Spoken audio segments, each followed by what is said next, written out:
स्वागत है आप सभी का इस दिव्य गाथा में, जहां महाकाल और उज्जैन की आभा आलोकित होती है। आपसे विनम्र अनुरोध है कि कृपया अपने मोबाइल फोन्स को साइलेंट मोड में डालें या स्विच ऑफ कर दें, ताकि आप इस प्रस्तुति का संपूर्ण आनंद बिना किसी व्यवधान के उठा सकें। इस शो के प्रस्तुतकर्ता हैं उज्जैन स्मार्ट सिटी लिमिटेड। निष्पादक हैं मध्य प्रदेश पर्यटन। तो प्रस्तुत है महाकाल की शक्ति, उज्जैन की भक्ति।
ब्रह्मांड की सबसे प्राचीनतम कहानियों में से आज हम वो कहानी सुनाएंगे जिसका सृजन पूरे ब्रह्मांड के सृजन से पहले हुआ। तब न देव थे, न असुर, न जीव था, न जंतु, न जल था, न अग्नि, न वायु, न भूमि। समष्टि के शून्य में विराजती एक शक्ति, कालातीत और कालों के नियंता।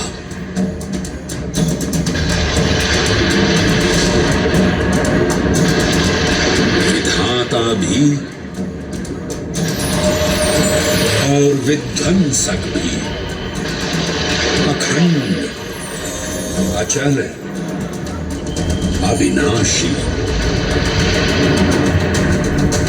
ये कथा है उस महादेव के महाकाल स्वरूप की, जो सृष्टि के आरंभ भी हैं और काल के आगमन भी हैं। वे ही काल के सृजनकर्ता और नियंत्रणकर्ता भी हैं।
निर्विकार होते हुए भी अपनी माया से विराट विश्व का आकार धारण करने वाले महाकाल।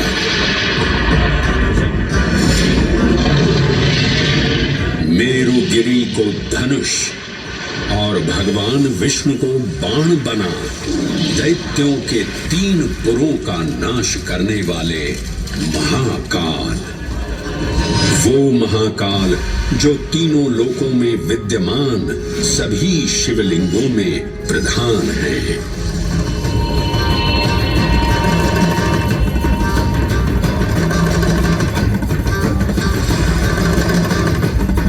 वो महाकाल जिनके त्रिशूल की तीनों नोकों से काम, क्रोध और लोभ पर नियंत्रण होता है, जिनके मस्तिष्क पर चंद्र शीतलता का प्रतीक है और जिनकी सवारी नंदी के 4 चरण सत्य, दया, दान और तप का चिन्ह है।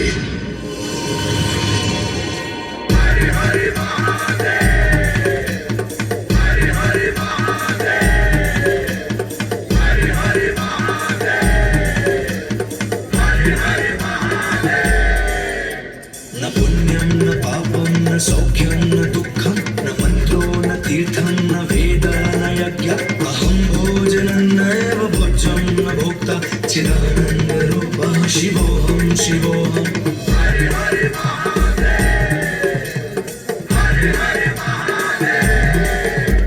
अहं निर्विकल्पो निराकाररूपो विभुत्वान् च सर्वत्र सर्वेन्द्रियाणां न चासङ्गतं नैव मुक्तेर्न मे चिदानन्दरूपः शिवोऽहं शिवोऽहं चिदानन्दरूपः शिवोऽहं शिवोऽहं चिदानन्दरूपः शिवोऽहं शिवोऽहं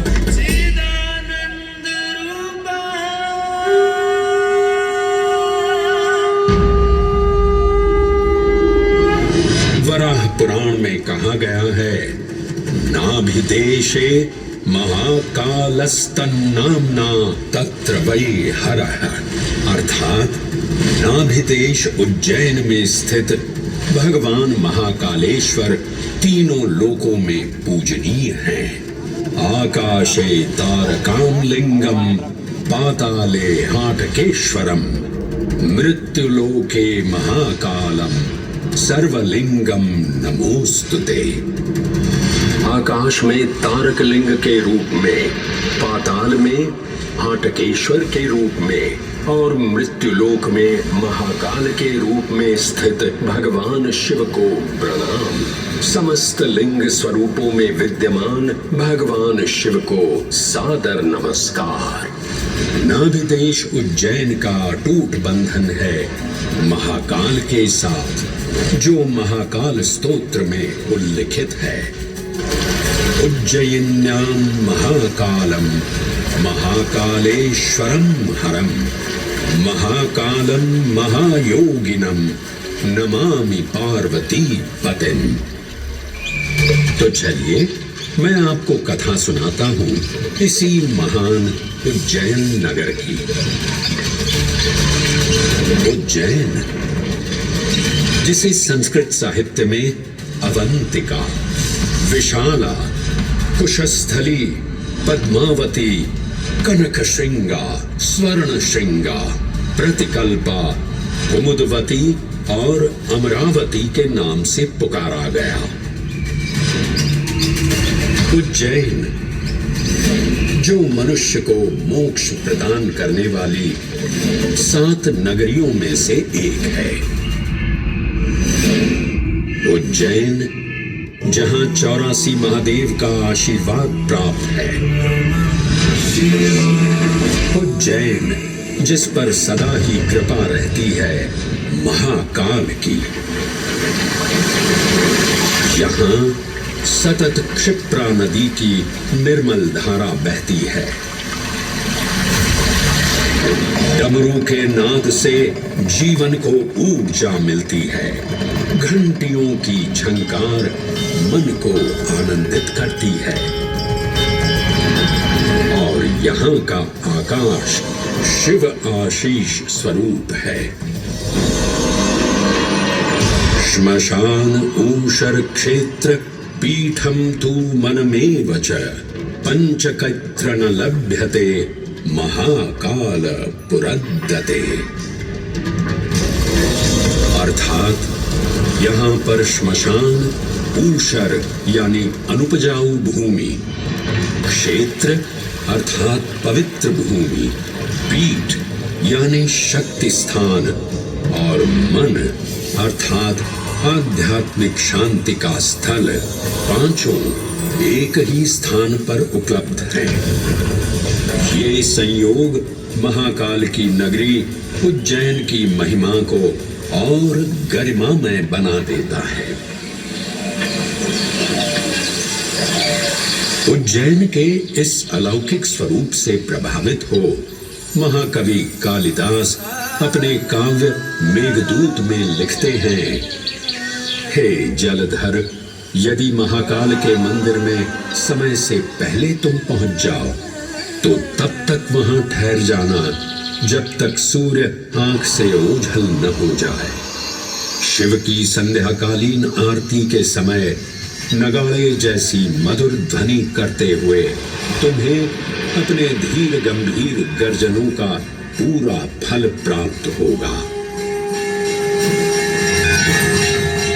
ये संध्या आरती जिसे कालिदास ने सराहा है अत्यंत महत्वपूर्ण है, क्योंकि ये वो प्रहर है जब सभी देवी देवता गंधर्व यहाँ उपस्थित होते हैं।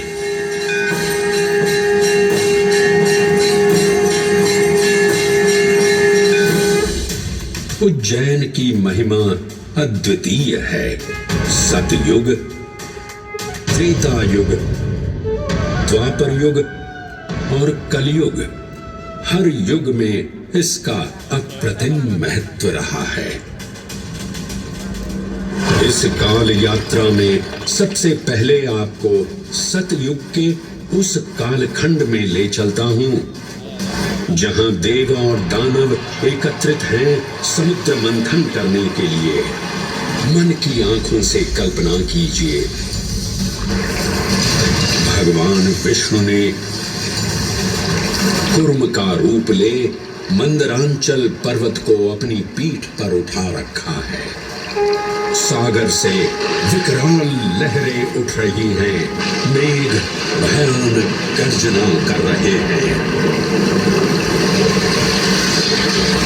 देव और दानव वासुकी सर्प को नेति बना और मंदार पर्वत को मथनी बना सागर को मथ रहे हैं कि तभी जल का पाप कालकूट विष निकलता है और पूरी सृष्टि को अपने ताप से झंसाने लगता है। इस भयावह स्थिति ने देवताओं और असुरों के बीच हाहाकार मचा दिया। ये कैसा अनर्थ है? लक्ष्य था अमृतत्व का, पर अब मृत्यु की विकराल छवि हमारी आंखों के समक्ष मंडरा रही है। इस भयंकर संकट से केवल वही उद्धारकर्ता मुक्ति दिला सकते हैं जो समस्त विश्व के परम संरक्षक हैं। तभी सब महादेव की शरण में जाते हैं और पुकार लगाते हैं, ओम नमो भगवते रुद्राय। और फिर तुष्टा महादेव भक्तों की गुहार सुनते हैं, कैलाश से उतरते हैं, विष को अपनी अंजुलि में भर अपने कंठ में धारण करते हैं।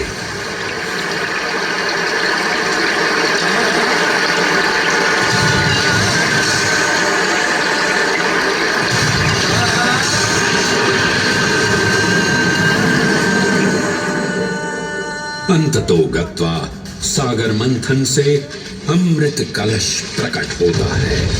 जैसे ही अमृत प्रकट हुआ, दानवों ने इसे केवल अपने आधिपत्य में लेने की आकांक्षा प्रकट की और संघर्ष छिड़ गया।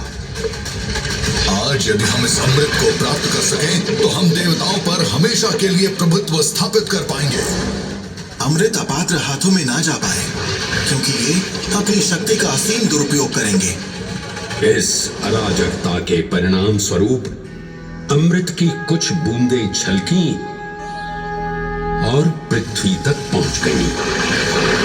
4 स्थलों पर स्पर्श हुआ इन बूंदों का। हरिद्वार, प्रयागराज, नासिक और उज्जैन। अमृत की इन्हीं बूंदों के कारण उज्जैन में हर 12 वर्ष पर कुंभ सिंहस्थ मेले का आयोजन होता है।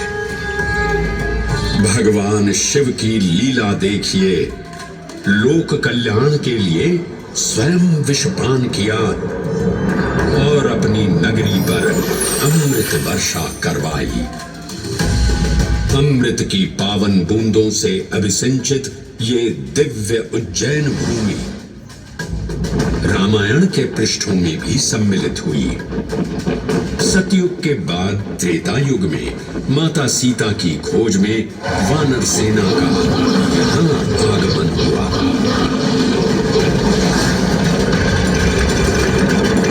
समय की इस यात्रा के माध्यम से अब प्रवेश करते हैं वाल्मीकि रामायण के किष्किंधा कांड में। जब वानर राजा सुग्रीव अपने यूथपतियों से सभी प्रमुख स्थानों पर जाने के लिए कहते हैं और उन्हें अवंती नगर यानी उज्जैन जाने का आदेश भी देते हैं।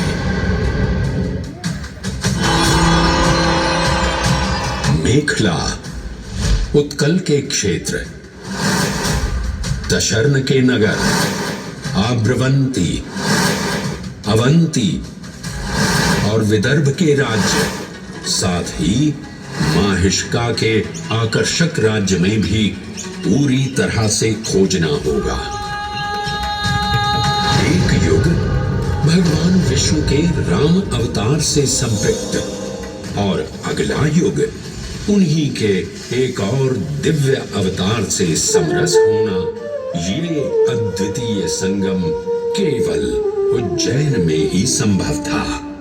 परंतु एक क्षण ठहरिए और ध्यान से सुनिए।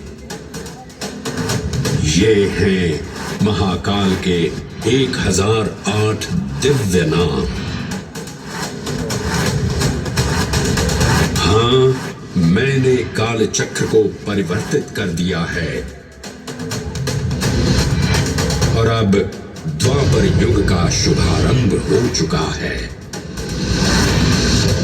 विस्मय पूर्ण हो जाएंगे ये जानकर कि महाकाल के इन नामों को स्वयं भगवान श्री कृष्ण ने रचकर पिरोया था।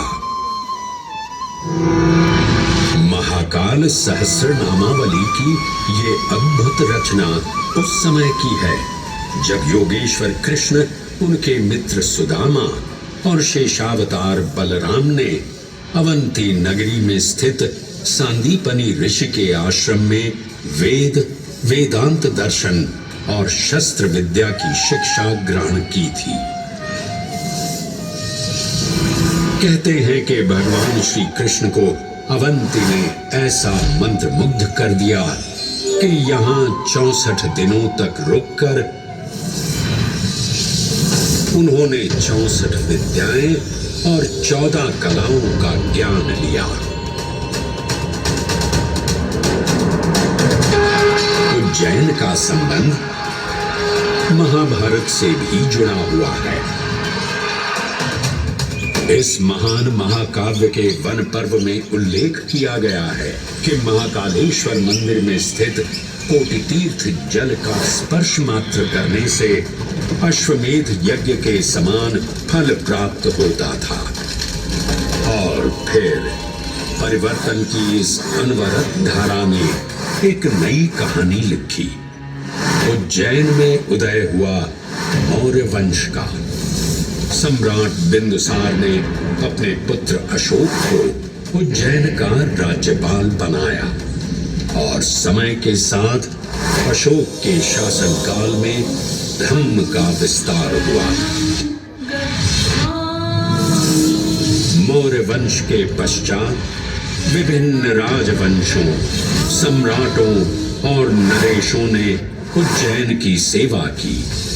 उनमें से प्रमुख मालवा गण और फिर गुप्त वंश ने यहाँ राज कर इसके वैभव में वृद्धि की। उज्जैन ने अपने भव्य तेज से जहां महात्माओं और शासकों को आकर्षित किया, वहीं इस नगर पर आतताइयों की दृष्टि भी पड़ी।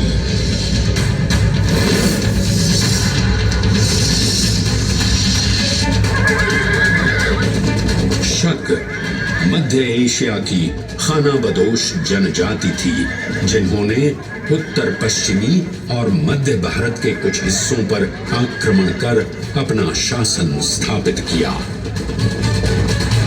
ईसा पूर्व प्रथम शताब्दी में जब भारत शकों के अत्याचार से त्रस्त था, तब उन शकों ने उज्जैन पर भी कब्जा कर लिया और फिर उज्जैन में उदय हुआ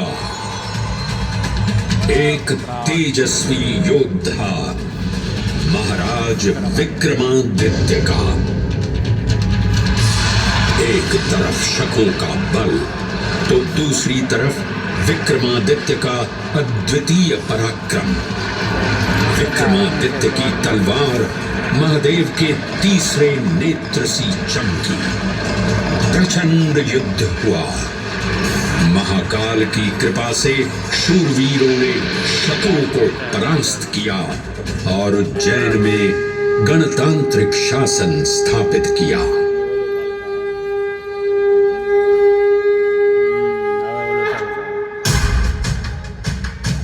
इन्हीं महाबली विक्रमादित्य की राज्यसभा महाकाल मंदिर में ही प्रतिष्ठापित थी। आज भी इस मंदिर की घंटियों में विक्रमादित्य की वीरता और शौर्य की प्रतिध्वनि गुंजायमान होती है।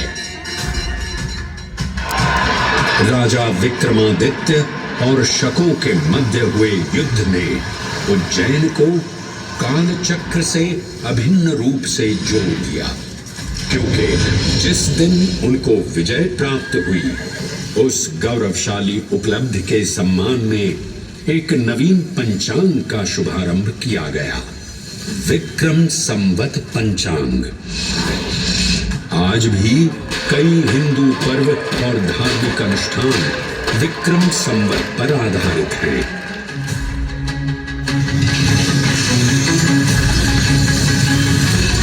पृथ्वी की भौगोलिक कर्क रेखा इस पावन उज्जैन भूमि से होकर गुजरती है। लगभग 300 वर्ष पूर्व उज्जैन विश्व समय का प्रमुख संदर्भ बिंदु था। यही कारण है कि उज्जैन की वेदशाला में वराहमिहिर, आदित्य दास, ब्रह्मगुप्त, आर्यभट्ट और भास्कराचार्य जैसे महान विद्वान अनुसंधान और अध्ययन में तल्लीन रहते थे।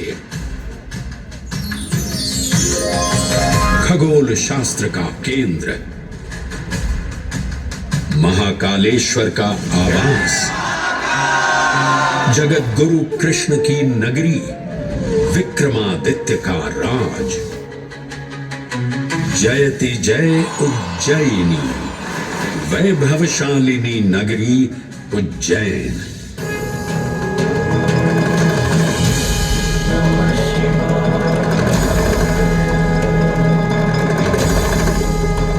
श्वासों को शिव मंत्र से अलंकृत कर, मन को भाव की गंगा से निर्मल कर, जो भी उज्जैन में महादेव की शरण लेता है, उसका कल्याण होना निश्चित है।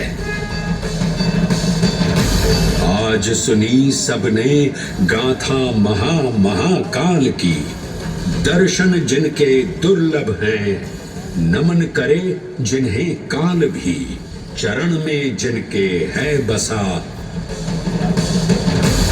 ये समस्त संसार कभी नहीं देखा होगा धरती पर ऐसा चमत्कार।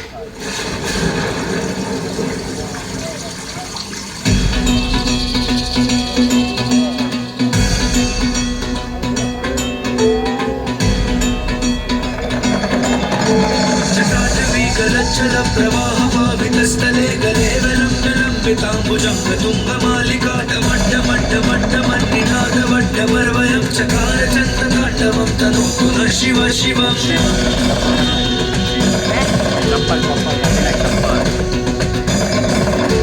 जटाकटाह सभ्रमभ्रमन्निलिम्ब निर्झरी विलोलवीचि वल्लरी विराजमान मूर्धनि धगत् धगत् धगत् चलल्ललाटपट्टपावके किशोर चन्द्रशेखरे रतिप्रतिक्षणं मम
Hai, 2 minit.